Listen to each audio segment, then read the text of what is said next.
boas práticas de mediação e conciliação.dn, respondendo em especial a dúvidas e curiosidades. Eu partilho aqui dicas e aprofundo técnicas. E em particular, neste encontro, a questão de se, como mediadora, posso eu pedir um feedback e divulgação da minha atuação?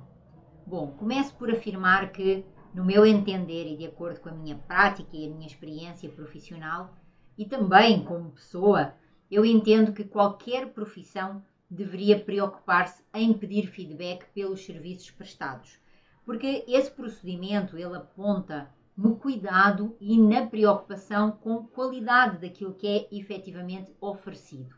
Assim, a mediação, sendo uma prestação de serviços individualizada, como bem sabemos, eu diria que esse procedimento ele deveria de ser considerado um dever, uma obrigação profissional. E quem me conhece sabe bem que eu gosto do ordenamento jurídico para fundamentar as minhas respostas. E aqui, neste tema em concreto, também existem normas que, no meu entender, corroboram ou confirmam com aquilo que eu vos estou a apresentar e a argumentar. E, em particular, uma delas é a Resolução 271, de 11 de dezembro do ano de 2018, do CNJ, onde se fixam ali, designadamente, parâmetros de remuneração a ser paga aos conciliadores e aos mediadores judiciais. Nos seus considerandos, esta resolução, ela diz lá que o disposto no parágrafo 10º do artigo 8º da Resolução 125 de 2010 estabelece que o Cadastro Nacional de Mediadores Judiciais e também dos conciliadores, ele deve conter informações referentes às avaliações dos mediadores judiciais e dos conciliadores, a fim de quê? A fim de auxiliar na escolha desses facilitadores. Então nós já identificamos aqui que a própria resolução ou as próprias resoluções do CNJ, eles determinam quer ali a 125, quer também a 271, uma preocupação relativamente não só à questão da remuneração dos mediadores e também dos conciliadores, mas aqui existe uma avaliação para que possa facilitar a sua escolha. E aquilo que é bem curioso é que quando se fixa esses patamares remuneratórios relativos às faixas de autoatribuição, porque são os próprios mediadores que devem de se propor e que devem de indicar qual é que é o patamar remuneratório onde eles se consideram que devem estar colocados, e depois as avaliações elas vão exatamente confirmar se aquele patamar é um patamar onde ele deverá estar incluído. Então, aquilo que se diz é que o mediador ele deve indicar a sua expectativa de remuneração por determinado patamar, quando ele faz a sua inscrição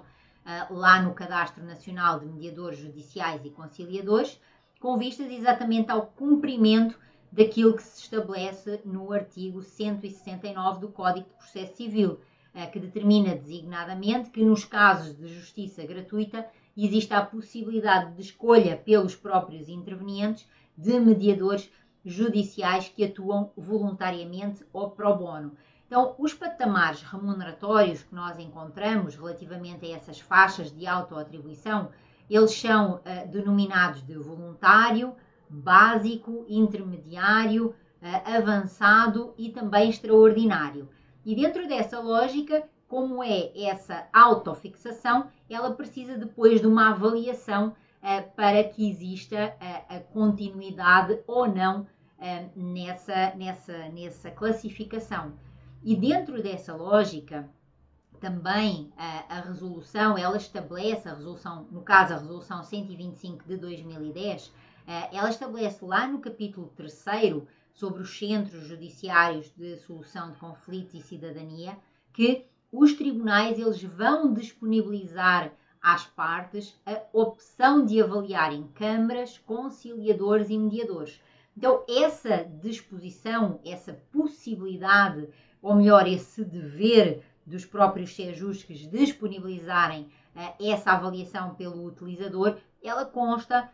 das resoluções, ela consta da lei. E isso com a preocupação de quê? De que dessa avaliação surja uma resposta que possibilite àquele profissional identificar qual tipo de capacitação, de formação ou de melhoria ele deve de se preocupar e ele deve de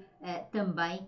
atualizar-se. Isto porque também, como todos sabemos, em relação à mediação judicial, também se estabelece ali na Resolução 125 de 2010 que todos os conciliadores, mediadores e outros especialistas em métodos consensuais de solução de conflitos se devem submeter a aperfeiçoamento permanente e a avaliação do usuário. É o que nós encontramos lá no artigo 12 da Resolução 125, com a emenda número 2 que foi introduzida no ano de 2016. Se não bastasse a resolução, que como sabemos não é fonte de direito em termos da hierarquia das fontes de direito, nós encontramos o Código de Processo Civil, que no seu artigo 167, ali nos parágrafos 3º e 4º, ele vem-nos trazer que, de facto, esses profissionais, sejam os mediadores, sejam os conciliadores, sejam as próprias câmaras de mediação, deverão estar inscritos em cadastro nacional ou em cadastro do Tribunal Judicial ou do Tribunal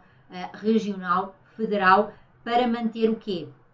Para manter registro de profissionais habilitados que possam ter essa relação com a mediação judicial. Óbvio que existem câmaras que, se não fizerem esse registro, esse cadastro, ou se não tiverem esses profissionais cadastrados, não significa que eles não podem atuar na mediação, porque existe a lei de mediação, mas eles não poderão ter essas parcerias com o Tribunal Judicial. E ali, no artigo 167, também ainda no parágrafo, em particular no parágrafo 4º do Código de Processo Civil, se refere, mais uma vez, que os dados colhidos, as informações que foram colhidas através dessas avaliações, elas têm como objetivo o conhecimento da população e fins estatísticos, bem como de avaliação da conciliação, da mediação e até de câmaras privadas, quer de conciliação, quer de mediação, quer dos profissionais que ali atuam. Por tudo isso, e consequentemente, se essa avaliação dos mediadores judiciais, se ela é pública, designadamente ela deveria de constar do relatório Justiça em Números, mas sabemos que aquilo que acontece é que, inclusive, no relatório Justiça em Números do CNJ, os dados que aparecem não são individualizados em termos de mediação e conciliação, aparece tudo junto e inclusive aparece tudo junto como conciliação, mas estava eu a dizer-vos que, consequentemente, se a avaliação de mediadores judiciais é pública, nada impede que a avaliação da mediação privada também o seja, óbvio, salvaguardando o princípio da confidencialidade e também as próprias regras da Lei Geral de Proteção de Dados. Mas sobre pedir para divulgar a sua atuação, sobre pedir para divulgar aquilo que é a prestação, ou melhor, aquilo que é a satisfação com a qualidade do serviço prestado, sem dúvida a minha resposta é afirmativa. E aqui ainda vos deixar um outro pormenor, que é o seguinte: se e quando a prestação de serviços que é ali proposta a sua avaliação e inclusive a indicação de eventuais melhorias,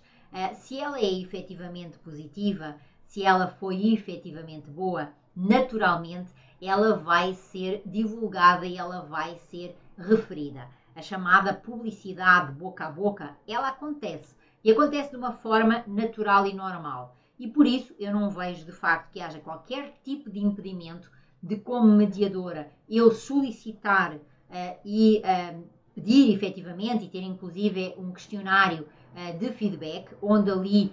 na mediação privada eu coloco a opção de os meus clientes se identificarem ou não, garantindo assim não só a sua privacidade, mas também garantindo assim a sua imagem e aquilo que é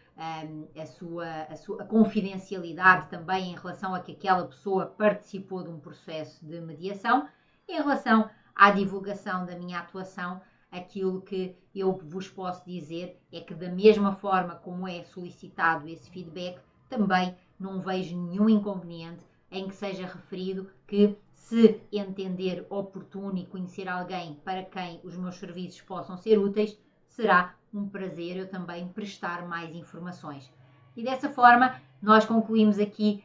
positivamente em relação a este questionamento. Depois, já sabe, compartilhe aí nos comentários o que é que a minha fala te despertou, realidades que já vivenciou ou eventualmente alguma dificuldade. Partilhe com alguém que precise deste conteúdo e guarde para ver ou rever depois por mais tempo. Da nossa parte, já sabe, muito obrigada e até ao nosso próximo encontro.